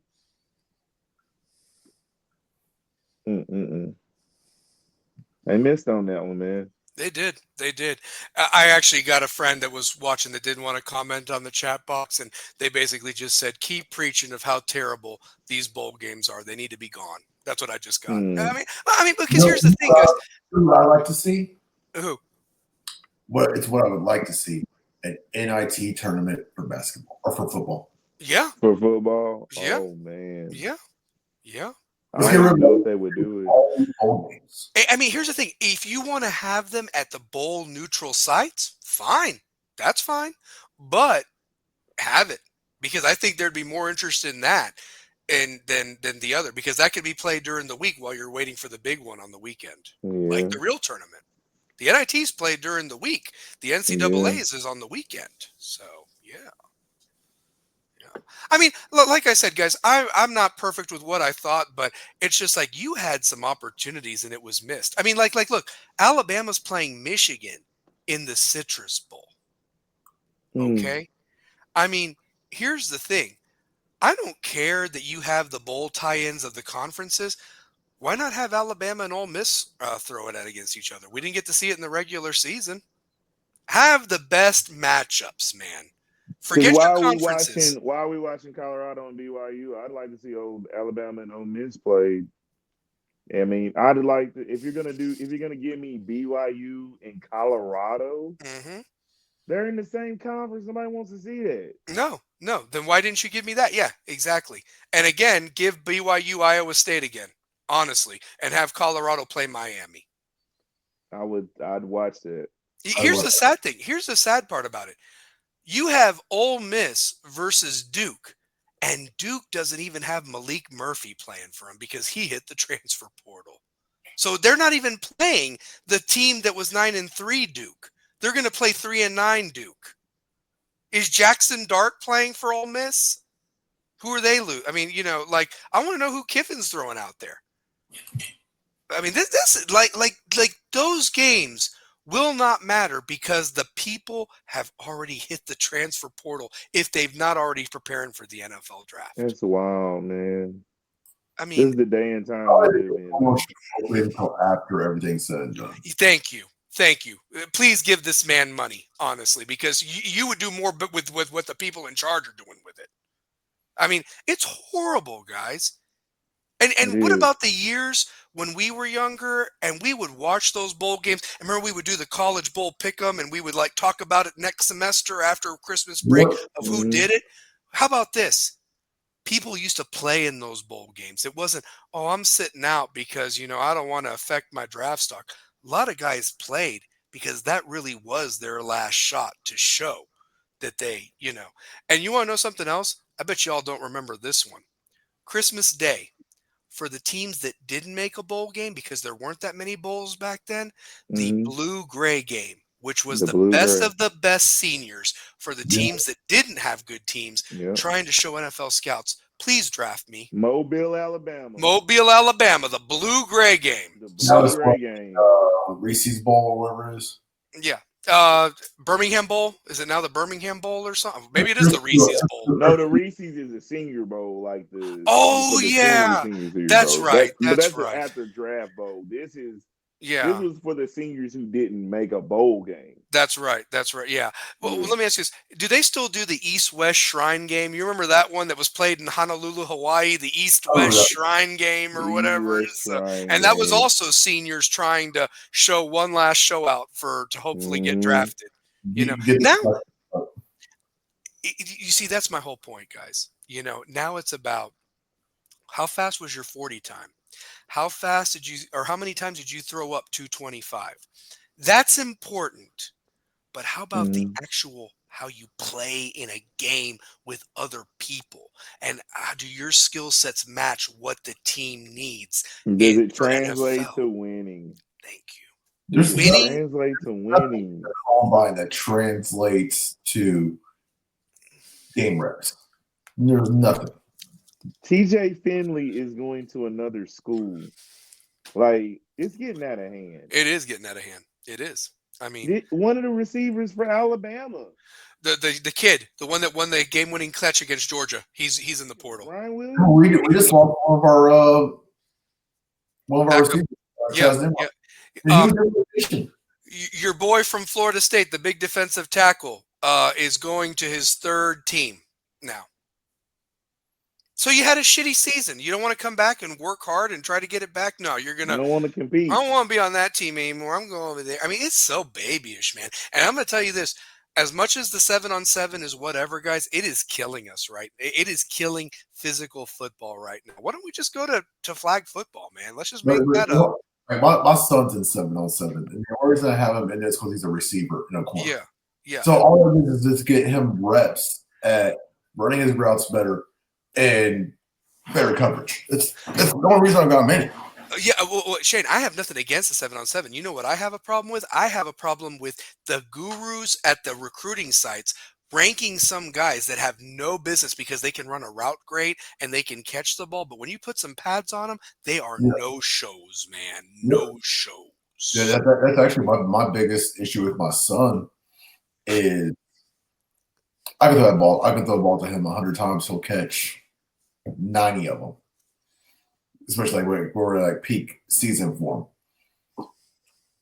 But when it comes to one to hit, I'm like, dude, like you gotta learn to come across the middle. You gotta learn to just get those hands out there and catch that ball, and you know you're gonna get hit. Like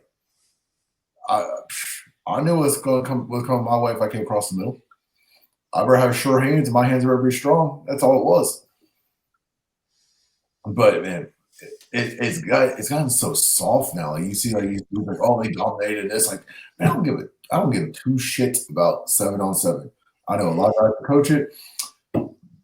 Their boys do great, but when it comes down to buckle your chin strap, throw on your shoulder pads, and you catch a ball and you go lay the wood on somebody, let me see that one. Exactly. I mean that's what's missing, you know. And again, I hope these playoffs are good, man. You know, it's intriguing. I'm glad Tennessee's there. I hope Tennessee goes as far as they can go to keep us interested, because realistically, if Tennessee's out, I'll watch it because there's nothing else on. But again, like I won't be as invested. yeah, exactly. And the other thing too is it's like there's a couple teams in there that, unless they prove me wrong, and God knows some teams have proven me wrong in the past, I expect them to be absolute no-shows and wastes of space, taking up bids for teams that would probably really show out if given the opportunity. I love Sunday how they were talking about next year this has to change. Like they flat out said on ESPN as they're making those selections, like, you know, we're pulling freaking Boise State, Arizona State, and Clemson in there. Like, y'all don't deserve to be in here. Mm-hmm. Mm-hmm. Who have you played? Who, like, it's got to change next year. I'm hoping it does. These automatic qualifying bids need to stop. I think that's stupid. I really think that's stupid in itself. And I'm going to tell you this too, Pear, because think about it like this. Your guys got screwed so bad last year because of a freak injury that happened to Jordan Travis. Okay. But the sad part about it is, with or without Jordan Travis last year, that 12, or what would have been the 12 last year when they actually showed that graphic, was actually sexy matchups. This is garbage this year, guys. I mean, I'm being dead serious. The Ohio State-Tennessee game is the primetime game because it is the sexiest matchup of the first round, okay? And here's the thing. You're going to reward Oregon with the winner of that game. I mean, realistically, they should be reseeded. I still don't know why Tennessee didn't get the home game. Like, what did Ohio State really do to deserve that, honestly? They lost to an unranked team at home. Yes. They were a 23-point favorite. Tennessee lost to a team that beat the number one team in the country. Mm-hmm. They lost to them on the road, and they lost to an Arkansas team fighting for their coach's job. Yep, on the road. And they kept it for one more year. Yep. And Tennessee took care of, Alabama. Took care of Oklahoma, who whipped Alabama, Alabama without a touchdown. I mean, can I just say this? Tennessee beat Vanderbilt more impressively than Texas did, guys. Yeah. In Nashville. in Nashville. Started out bad, but finished strong. Florida, really, I mean, that's not the same Florida team that, look at them. They rallied around their coach, and they look like they got a quarterback for next They year in DJ saved his Lagway. job. Yep, they did. Saved his job. They We did. all talked about how we thought Florida's coach was going to be gone. We thought that Tennessee was going to be the crucifix. That's it. Done. Buried. It wasn't. It was the opposite. It was the opposite. Tennessee got better. Florida is the second to last game of the season this year or next year. I got something for you guys, by the way, and you can't go back and change it. I really wonder if Georgia Tech had beaten Georgia in that 8 overtime thing. Ooh. Georgia still beats Texas because they're fighting for their lives to get in, right? Yeah. Does SMU get left out at that point? You'd have to, right? You'd have to. You'd have to. SMU doesn't make it at all. No. So it's amazing how certain games dominoed of who got in and who didn't. But again, I still don't know why Tennessee did not get a home game, because Neyland Stadium on December 21st would have been amazing. I don't know, man. I think we got robbed of that. I think we got robbed of that. I'm working at Neyland right now. Yeah. With my stuff. And dude, when that snow started coming down today, I was like, man, I'd love to see a game here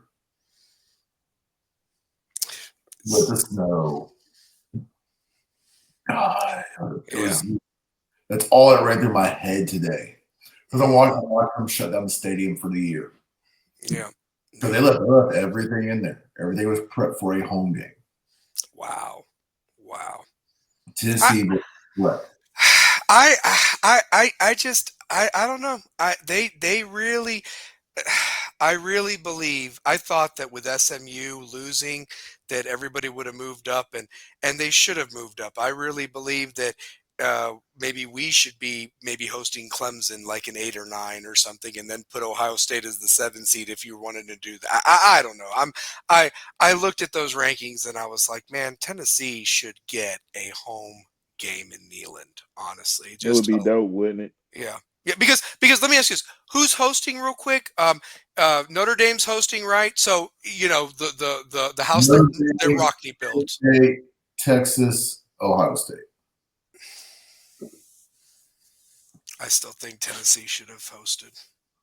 Yeah, I don't get how Ohio State jumped over us. Can I say this much? Give me Texas's best win. A&M? Is that their best win? Is that really their best win, guys? Because we beat Oklahoma just as impressively as they did, and we had to do it at Oklahoma, not on a neutral field. Texas didn't beat Georgia either time. Here's the other thing, too. In fact, what makes Ohio State worse is the fact that Texas beat the hell out of Michigan at Michigan, and Ohio State couldn't even do it at home. That right there is if you're looking at the whole body of work, why was that not even addressed? Because it wasn't. Guaranteed. I don't know. Again, we could talk about till we're blue in the face. The matchups are set. I hope they knock the hell out of each other. More importantly, I hope Tennessee's the one. Their best win. There wasn't. You sweep. It wasn't. They didn't have a great win. They didn't. No, they did. You are only giving them a home game because they were the runner-up in the SEC. Tennessee has the same record except for one less game because we didn't play in the SEC title game. Yeah. I'm just saying, I hope to God we get the chance to settle it on the field. Mm-hmm. I hope to God Tennessee goes through this gauntlet, takes care of Ohio State like I think they will, goes to the Rose Bowl and embarrasses Oregon, shows them what defense is all about, and it's us versus Texas in the Orange Bowl, which would be really ironic, 2 orange teams in the Orange Bowl, with the right to play Georgia. We deserve a second chance at them. Then they deserve a third chance to get their ass whipped again. Because that's what's going to happen. There's no ifs, ands, or buts about it. They missed field goals. They had every opportunity to win that game, and they didn't do it. Nope. True. I mean, how many kicks they had wide left? 2 or 3? Yes. And that kid was supposed to be so all-world or whatever and hadn't missed all year. Damn announcer jinx, I guess. The second the announcer says it, you start moving. Yeah, it's just like the guy, he's a 95% free throw shooter. Clonk. I mean, off, bam. Every time. Every time, man. Thank you. So, shoot. Great show, though. Hey, and listen, so two pair. The Vols play Illinois, like the Fighting Illini, right? That big game. Where's that at this week? Is it here? Illinois. Ooh, that's a tough place to play. Okay. It is a tough place to play. I'll tell you one thing, man, though. If they win that one, they've got the next few weeks very kind, at least until January with the SEC play. And I'm going to tell you this, man. I think the SEC, if the ACC SEC tournament didn't show it, or the challenge where they won 14-2, wasn't even close. Mm-hmm. The SEC is just as big of a bloodbath in baseball. Here, I'm using that word again, so you can steal that one, News Sentinel. But realistically, it's just as big of a bloodbath in baseball and football, and now it's in basketball as well. It's not just Kentucky and the 11 Dwarfs like it used to be known a long time ago. Gators got a good team. Auburn's there. Bama. I mean, you have got some badass SEC basketball teams this year. SEC has replaced the ACC in basketball. They have, officially. You can't and I'm going to tell you this. Can I tell you what it's really come down to? Two pair. You're a North Carolina fan. Can you name me any big-time players at any other programs that's not at Duke's right now? That's not a Duke player. Name me a stud at the other 15 teams or 14 teams in the ACC right now. You can't. RJ Davis, only because I no, but that's what I'm saying. You're a Carolina fan. If you're a Carolina fan and you're watching like the ACC as a whole, obviously you got Cooper Flagg and all them guys at Duke. Okay, that's fine. The Clemson kid, was it Ian Shefflin? Yep, Shefflin? him. Okay, name me somebody else. Maybe Nigel Pack at Miami. Yeah, I forgot about Nigel Pack at Miami. Yeah, he's their whole team. So I'm just saying, I can't name you, like, where's the Ty Jeromes and the dudes at Virginia? Where are the guys that Syracuse used to have back in the day? Where's the Louisville kids? Those programs are in shambles right now is what I'm getting at, and so forth. Virginia, I mentioned them. Boston College used to have some dudes back in the day. They're nothing. Notre Dame used to have some guys. It's trying times though. Like it really is trying times. Oh yeah. I'm just saying that. Yeah, I agree with Shane. SEC has replaced the ACC in basketball. Look no further than that challenge to prove it. But I'm looking at like Duke and North Carolina's schedule right now, and I'm looking at them. They were the only team that was ranked on each other's schedule other than Clemson. Everybody else does not have a number by their name. You look at Tennessee's schedule on ESPN right now, I swear there's like 9 or 10 teams with a number by their name. 9 or 10 teams. I mean, Shane, pull up Tennessee's record real quick, or their schedule. Pull up their schedule on ESPN. I swear to you, there's like 9 or 10 teams from January through March that have a number by their name that's in the top 25. I can't say that for Duke or North Carolina in the ACC. Like the SEC is a bloodbath of a basketball conference now. All right, here we go. Let's look. Let's see. I mean, I think you got 3 right off the bat in January with Florida that I saw. Florida's 9. Yes. Yeah, Florida. State's 25. Kentucky's 5. Auburn's 2. Then you play Florida again. Oklahoma's 13. Kentucky again. Look at Texas A&M 17. Alabama 7. Ole Miss 19. Dude, that schedule has so many quad 1 teams in it that you should still get a high top caliber seed even if you go 9-5 in it or 9-6 in it. What impresses me so much right now with Tennessee is with all the players we lost last year. Yes. And the way we're playing this year is fucking amazing. Yep. And some people could honestly say that if Tennessee I'm not saying, goes undefeated because, wow, that'd be amazing. But if they go, 16-2 in the conference or however many conference games there are, they have to be the number one overall seed. And you'd almost have to give Coach of the Year to Rick Barnes after what he's lost from last year to do that with this team. So he lost the best player in the country mm-hmm. and replaced it with another great player and another great player. And you got Zagai Ziegler, Meshack. I love that Lanier's from Nashville too. Like it's a Tennessee guy, that's kind of cool too. There's a good storyline there. We've got 18 conference games. 18 conference games. So what I'm saying is, even if you go 14-4, that should get you a number one seed. And here's the other thing too. Tennessee could potentially have, if they get a high seed, this would be the road if you're ready for this. You could go from Raleigh, North Carolina, which is just down, 5 hours away, 5-6 hours away, and then potentially Atlanta for the Sweet 16 and Elite 8 in the South bracket. And then I believe Phoenix is hosting this year. I think Phoenix is hosting. That'd be nice. So in Arizona, in the dome, in the Glendale Dome. That would be so nice. What I'm getting at is the path for your first 4 games are right here in North Carolina and Georgia if you get a high seed. Mm-hmm. So you're packing a house orange. Yeah. So I'm just saying that you get through that schedule. I hope that the committee would reward them with that path. Logistically and,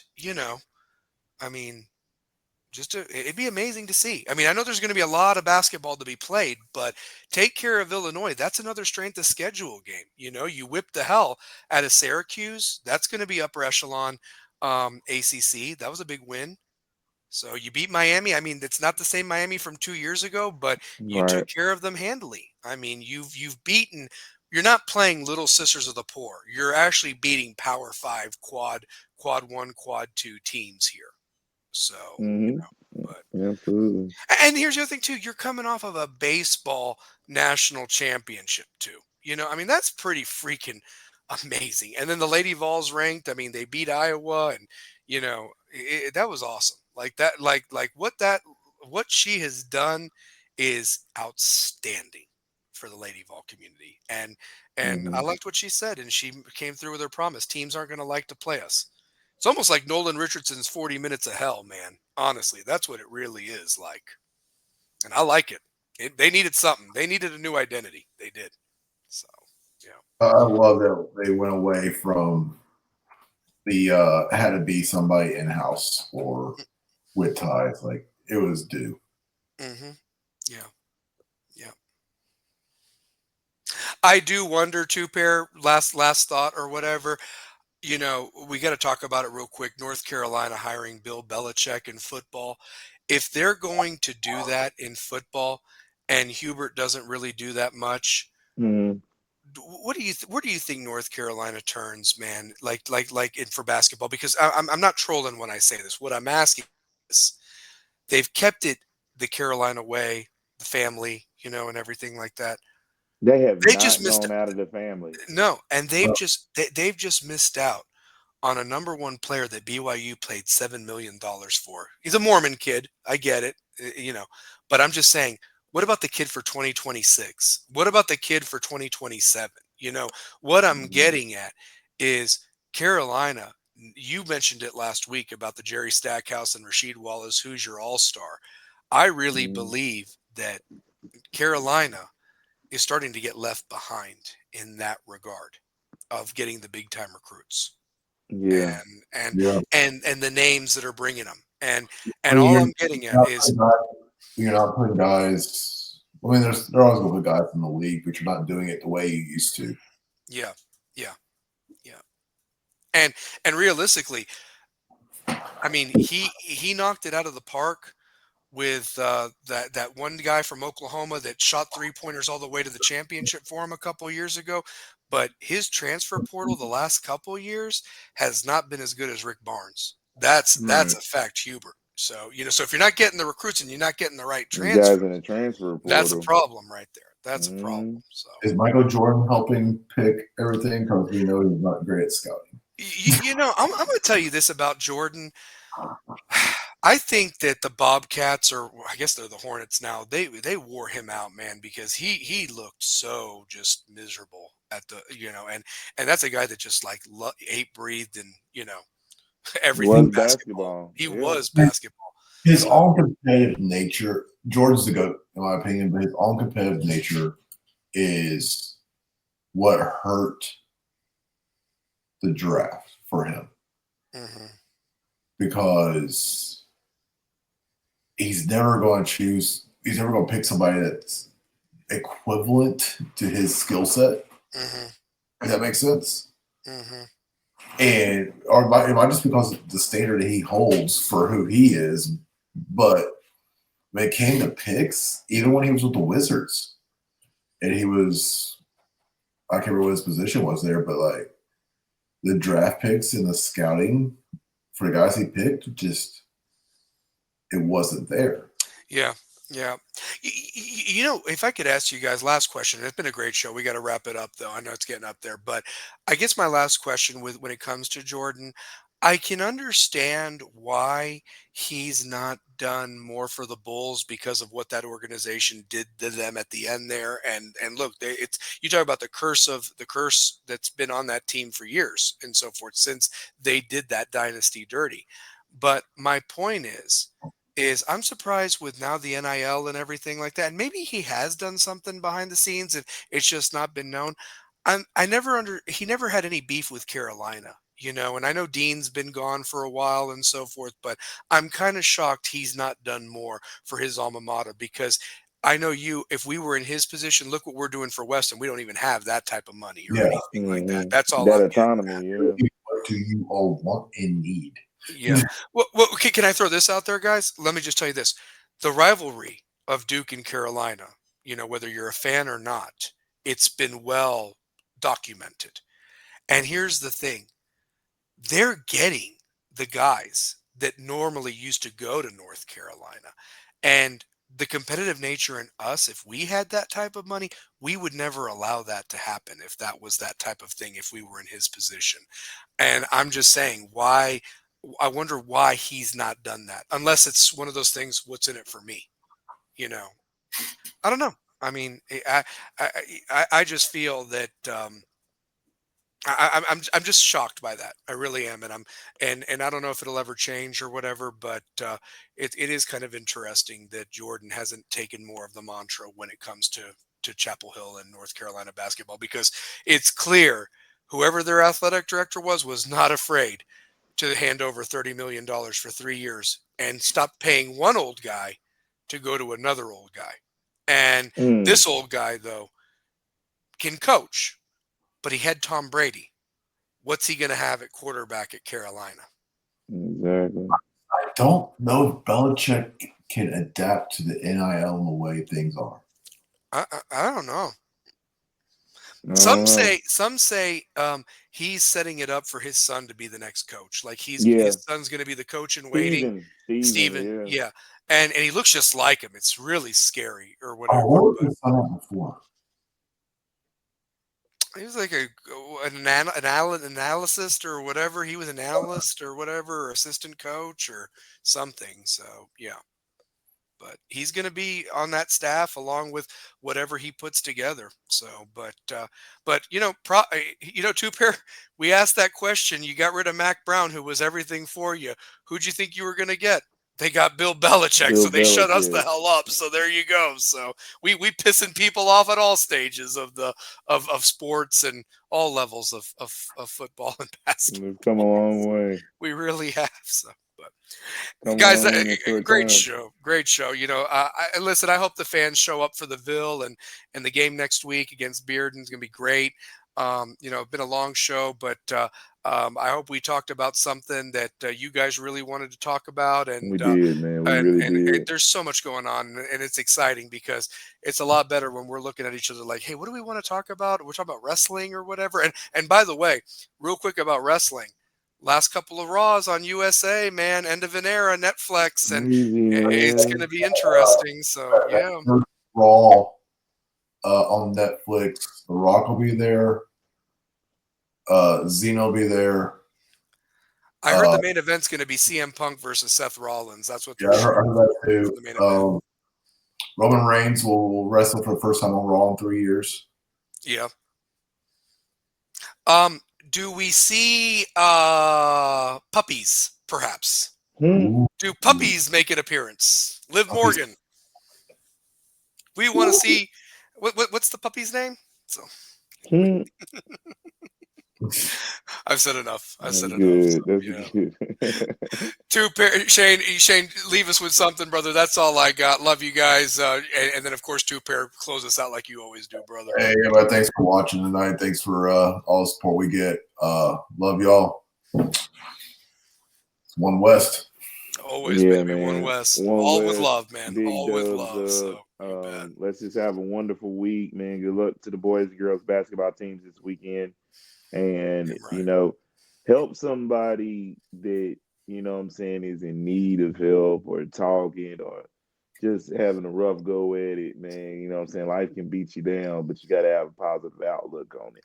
So, what I'm saying? Make sure you're doing that for somebody. Big shout out to Big Fact Sports Network, All Takes Matter, 94 Feet Podcast, 332 Studios, and Rebels with a Cause.